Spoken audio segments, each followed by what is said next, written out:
الرحمن الرحيم الحمد لله رب العالمين والعاقبة للمتقين والصلاة والسلام على شمس الهداية واليقين وعلى آله وأصحابه أجمعين أما بعد فقد قال الله تبارك وتعالى في القرآن الكريم أعوذ بالله من الشيطان الرجيم بسم الله الرحمن الرحيم يا أيها الذين آمنوا بالله ورسوله والكتاب الذي نزل على رسوله والكتاب الذي أنزل من قبل صدق الله العظيم اللهم صل على سيدنا محمد وعلى آل سيدنا محمد وبارك وسلم اللهم صل على سيدنا محمد وعلى آل سيدنا محمد وبارك وسلم اللهم صل على سيدنا محمد وعلى آل سيدنا محمد وبارك وسلم خرد نے کہہ بھی دیا لا الہ تو کیا حاصل، خرد نے کہہ بھی دیا لا الہ تو کیا حاصل، دل و نگاہ مسلمان نہیں تو کچھ بھی نہیں۔ محترم بزرگوں اور بھائیوں، آج جو ہمارا معاشرہ، ہمارا سماج اور مسلمان امت مسلمہ کا جو حال ہے، ہر اعتبار سے، چاہے گھر کی زندگی ہو، باہر کی زندگی ہو، انفرادی ہو یا اجتماعی ہو، ایمانیات ہو، عبادات ہو، معاملات ہو، معاشرت ہو، اخلاقیات ہو، جس طرف سے نگاہ اٹھا کر کے دیکھا جائے تو مسلم سماج، مسلم معاشرہ سسک رہا ہے۔ کسی اعتبار سے نہیں لگ رہا ہے کہ یہ مسلم معاشرہ ہے، یعنی وہ لوگ ہیں جو اللہ اور رسول کو ماننے والے ہیں،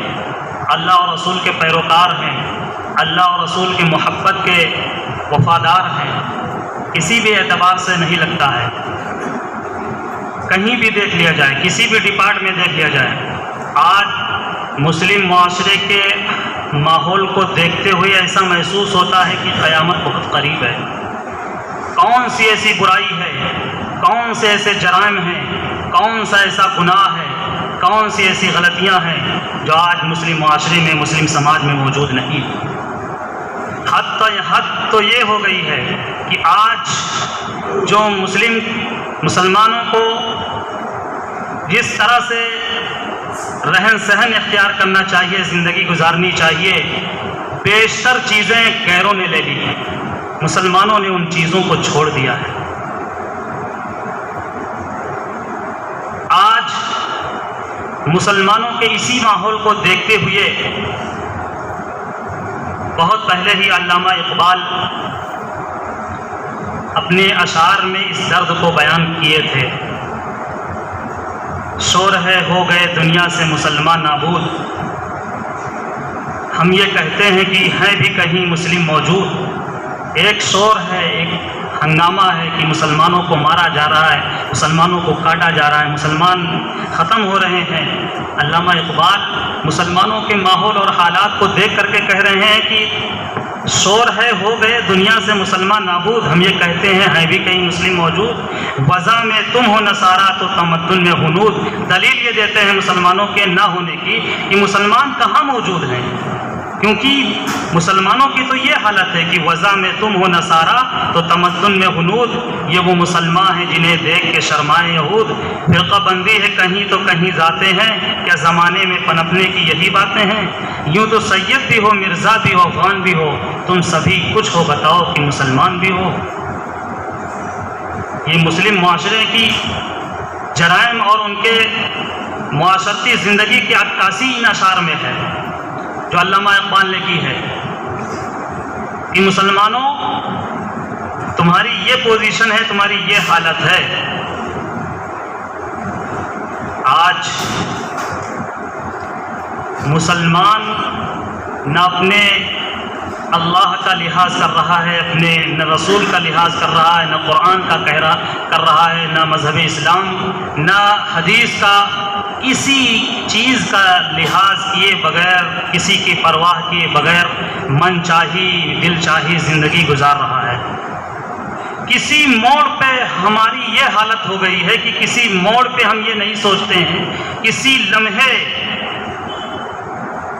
کہ ہم جو یہ قدم اٹھا رہے ہیں یا جو کرنے جا رہے ہیں یا جو کہہ رہے ہیں، اس میں ہماری سوچ کا، ہماری چاہت کا، ہماری ارادے کا یا ہماری من کا، دل کا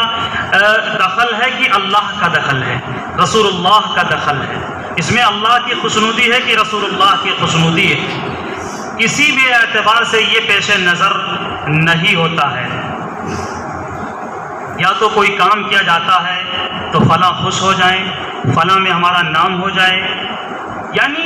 کسی بھی اعتبار سے اللہ کی طرف دھیان نہیں جاتا ہے کہ اللہ خوش ہو جائیں، اللہ ہمارے کام کو دیکھ رہے ہیں تو اللہ سے ہمیں اس کا بدلہ مل جائے۔ کوئی بھی کام ہو، صرف دنیا داری اس کا دخل ہے، اس میں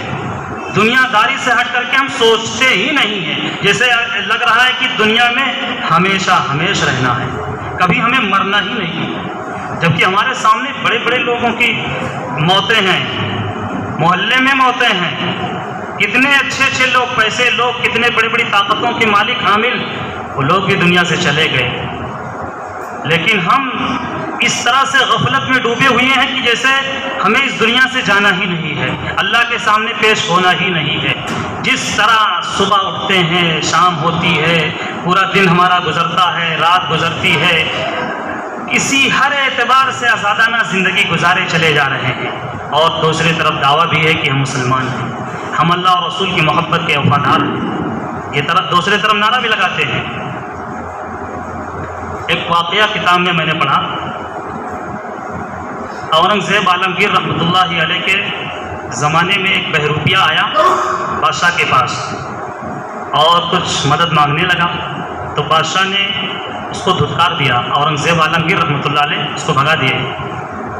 یہ کہہ کر کے کہ میں تجھے پہچان گیا، تو بہروپیہ ہے، تو صحیح اعتبار سے جو اپنا درد بیان کر رہا ہے ویسا ہے نہیں، اس کو دھتکار دیے بادشاہ۔ تو اس نے بہروپیے مانگنے والے نے کہا کہ بادشاہ میں ایسا روپ دھار سکتا ہوں، اسی شکل بدل سکتا ہوں کہ آپ مجھے نہیں پہچان سکیں گے، یہ اس نے دعویٰ کیا۔ تو اورنگزیب عالمگیر رحمۃ اللہ علیہ نے کہا کہ اگر ایسا ہوگا کہ میں تجھے نہیں پہچان پاؤں گا تو میں تیری مدد کروں گا۔ اب وہ جا کر کے اب وہ چکمہ دینا تھا، اس کو بادشاہ کو گمراہ کرنا تھا کہ بادشاہ کسی طرح سے ہمیں نہ پہچان پائیں اور ہم ان سے انعام و کرام لیں، کیونکہ وعدہ ہو گیا تھا۔ وہ جا کر کے ایک جھوپڑ پٹی بنایا اور اسی میں اللہ اللہ کا ورد کرنے لگا، بڑا جبہ قبہ، پگڑی، نقلی داڑھی، تمام چیزیں جو ایک بہت بڑے ایک فرشتہ صفت انسان کی جو اللہ والوں کی شکل ہوتی ہے وہ دھار کر کے ایک جھوپڑ پٹی میں بیٹھ گیا اور صرف اللہ اللہ کہنے لگا۔ اس کے چرچے ہونے لگے کہ ایک بہت بڑے کوئی اللہ والے، اللہ کے ولی آئے ہوئے ہیں اس علاقے میں اور بہت ہی اللہ کے ذکر میں، اللہ کی یاد میں ڈوبے رہتے ہیں۔ لوگوں کا جمگھٹا ہونے لگا، یہ بات بادشاہ تک بھی پہنچ گئی۔ اورنگزیب عالمگیر رحمۃ اللہ علیہ ولیوں کے دیوانے تھے، اللہ کے جو نیک بندے ہوتے تھے ان کے بڑے شہدا تھے وہ، اور بڑی قدر کرتے تھے اورنگزیب عالمگیر رحمۃ اللہ علیہ۔ ان کو جب پتہ چلا کہ ایک اللہ کے ولی ہمارے یہاں آئے ہوئے ہیں، علاقے میں قریب میں، تو انہوں نے اپنا ارادہ بنایا کہ ہمیں چل کر کے ملاقات کرنی چاہیے۔ اپنے وزیروں کے ساتھ بادشاہ اورنگزیب عالمگیر رحمۃ اللہ علیہ ملنے کے لیے گئے اور جا کر کے بیٹھے، بات چیت کیے، اور اس کے بعد واپس ہونے لگے تو 1000 دینار سونے کی تھیلی دیے ہدیے کے طور پر کہ یہ میں تمہیں ہدیے کے طور پر دے رہا ہوں، لیکن اس شخص نے انکار کر دیا لینے سے کہ مجھے اس کی کوئی ضرورت نہیں، میں تو ایک اللہ کی یاد میں مجنون ہوں، دیوانہ ہوں، ڈوبا ہوں، مجھے اس پیسوں اور دینار اور سونے کی کیا ضرورت ہے، مجھے اس کی کوئی قطعاً ضرورت نہیں، آپ لے جائیے، اپنا کام بادشاہ کا چلائیے اس سے۔ اب بادشاہ کو لگا کہ حقیقتاً یہ بہت اب اللہ کے ہاں پہنچا ہوا مقام والا ہے کہ اس نے سونے کو بھی ٹھکرا دیا۔ پھر جب وہ یہ جان گیا کہ بادشاہ مجھے نہیں پہچان سکے ہیں، فٹ سے اپنا شکل و صورت بدلا، سا اتار پھینکا اور واپس آیا محل میں اورنگزیب عالمگیر رحمۃ اللہ علیہ کے یہاں اور کہنے لگا بادشاہ لائیے اپنے وعدے کے اعتبار سے انعام و کرام۔ تو بادشاہ پوچھنے کی کیا بات ہے؟ تو اس نے بتایا کہ آپ سے مجھ سے جو یہ بات ہوئی تھی کہ اگر شکل نہیں پہچان پائیں گے تو تمہیں انعام و اکرام سے نوازیں گے۔ آپ حقیقتاً میری شکل نہیں پہچان پائے، اس لیے کہ آپ جس اللہ کے ولی کو سمجھتے ہوئے ملاقات کے لیے گئے تھے، میں وہی تھا، میں ہی تھا، میں وہ شکل چینج بدلا ہوا تھا اور ایک بظاہر اللہ کا نام لے رہا تھا، حقیقتاً ایسا کچھ نہیں تھا۔ آپ مجھے نہیں پہچان پائے اور مجھے آپ سونا بھی دینے لگے، تو آپ مجھے نہیں پہچان پائے، اس لیے میرا وعدے کے اعتبار سے مجھے انعام و اکرام سے نوازیے۔ اورنگزیب عالمگیر رحمۃ اللہ علیہ کے پاس چونکہ وعدہ کر چکے تھے، کچھ معمولی رقم تھی، اس کو اٹھا کر کے منگوا کر کے اس کو دیے کہ یہ میرا وعدہ ہے اور یہ تم لے جاؤ، لیکن وہ انکار کر دیا لینے سے، کہا یہ تو آپ بہت کم دے رہے ہیں، بہت ہی کم دے رہے ہیں۔ بادشاہ نے کہا میرے پاس اتنا ہی اس وقت موجود ہے، یہ لے لو، لیکن تم یہ بتاؤ کہ جب میں سونے کی پوری تھیلی تمہیں دے رہا تھا اور وہ شکل جو تم بنائے ہوئے اللہ اللہ کر رہے تھے، جب ملنے کے لیے میں تمہارے پاس گیا تھا، تب تم اس وقت یہ سونے کی تھیلی کیوں قبول نہیں کیے تھے؟ لے لیتے، فائدہ ہو جاتا تمہارا۔ اس بہروپیے کا قول کتابوں میں لکھا گیا ہے کہ اس اورنگزیب عالمگیر رحمۃ اللہ علیہ کے دور، ان کے زمانے کے جو بہروپیے نے جو باتیں کہی، وہ کتنی بڑی بات کہی تھی، اس کی باتوں کو کتابوں میں لکھ دیا گیا بطور نصیحت، کہ اس نے یہ بات کہی کہ بادشاہ دل کر رہا تھا کہ میں وہ سونے کی تھیلی قبول کر لوں، لے لوں،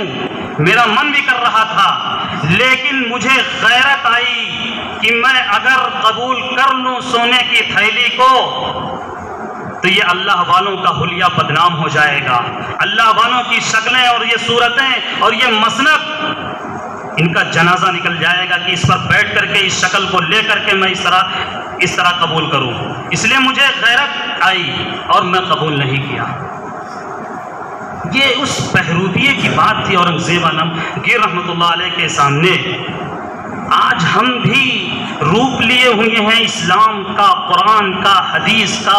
اور رسول اللہ کی محبت کی شکل لیے ہوئے ہیں، دیوانگی کا نعرہ لگا رہے ہیں کہ ہم تو رسول اللہ کے دیوانے ہیں، ہم تو اللہ کو چاہنے والے ہیں، اللہ کے حکموں پر مر مٹنے والے ہیں، لیکن آج ہمیں اپنی شکل کا کوئی لحاظ نہیں ہے، اپنی صورتیں کا کوئی لحاظ نہیں ہے، ہمارے چہرے پہ داڑھی ہے رسول اللہ کی، سر پہ ٹوپی ہے، کرتا پائجامہ ہے، جو بھی شرعی لباس ہے یا جو بھی شرعی باتیں ہیں یا جو بھی ایمانی بول ہے، صرف بظاہر ہے، حقیقت کچھ اور ہے مسلمانوں کی آج۔ اسی لیے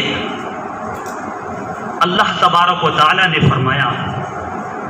یا ایھا الذین آمنوا آمنوا باللہ ورسولہ والکتاب الذی نزل علی رسولہ والکتاب الذی انزل من قبل۔ اللہ تبارک و تعالیٰ نے فرمایا کہ اے ایمان والو، ایمان لے آؤ اللہ پر اور اس کے رسولوں پر، والکتاب الذی نزل علی رسولہ، اور اس کتاب پر، قرآن پر جو قرآن نازل ہوا ہے، اور اس کتابوں پر جو آپ سے پہلے جو کتابیں آسمانی نازل ہوئی ہیں، ان تمام کتابوں پر ایمان لے آؤ۔ اب اس آیت کو ہم سمجھیں۔ اس آیت کریمہ میں اللہ تبارک و تعالیٰ نے یہ فرمایا کہ اے ایمان والو ایمان لے آؤ، تو بڑی عجیب بات ہے کہ ایمان والوں ہی سے اللہ فرما رہے ہیں کہ ایمان لے آؤ۔ اگر یہ فرماتے اللہ تبارک و تعالیٰ یا ایھا الذین نافقوا آمنوا یا ایھا الذین اشرکوا آمنوا یا ایھا الذین کفروا آمنوا، کہ اے کافروں ایمان لے آؤ، اے مشرکوں ایمان لے آؤ، اے منافقوں ایمان لے آؤ، تو بات کلیئر ہوتی، لیکن یہاں ایمان والے ہی کو اللہ فرما رہے کہ ایمان والو ایمان لے آؤ۔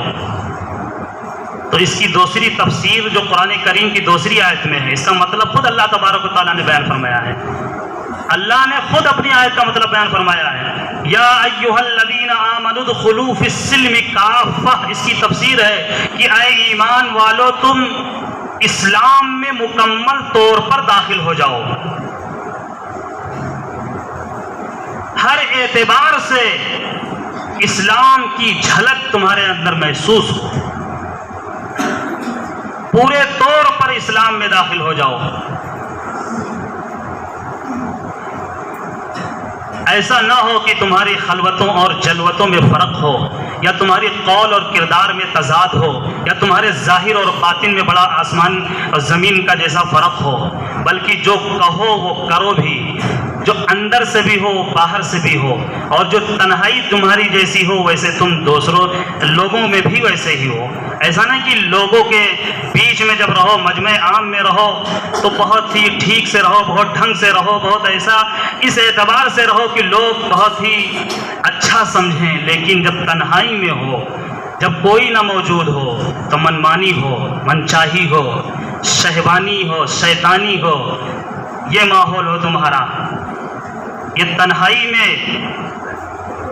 اور لوگوں میں دونوں میں فرق نہیں ہونا چاہیے، دونوں ایک جیسا ہو۔ اسی طرح قول اور کردار دونوں ایک ہو، جو کہو وہ کرو بھی، صرف کہنا ہی کہنا رہے، صرف باتیں ہی باتیں رہیں، صرف لوگوں کے لیے نصیحتیں ہی نصیحتیں ہوں، لوگوں کے لیے بیان ہی بیان ہو، لیکن جب اپنا نمبر آئے کرنے کا تو پھر جو ہے اس کو چھوڑ بیٹھیں۔ یہ بہت ہی بھیانک اور بہت ہی خطرناک چیز ہے۔ اللہ ہم سب کو اس سے حفاظت فرمائے۔ قول اور کردار میں یکسانیت ہونی چاہیے، برابری ہونی چاہیے، جو کہیں وہ کرے بھی۔ اسی طرح ظاہر اور باطن میں بھی یکسانیت ہو، کہ جس طرح ہم ظاہر میں نظر آئیں اسی طرح ہمارا باطنی بھی احوال اسی جیسے ہو۔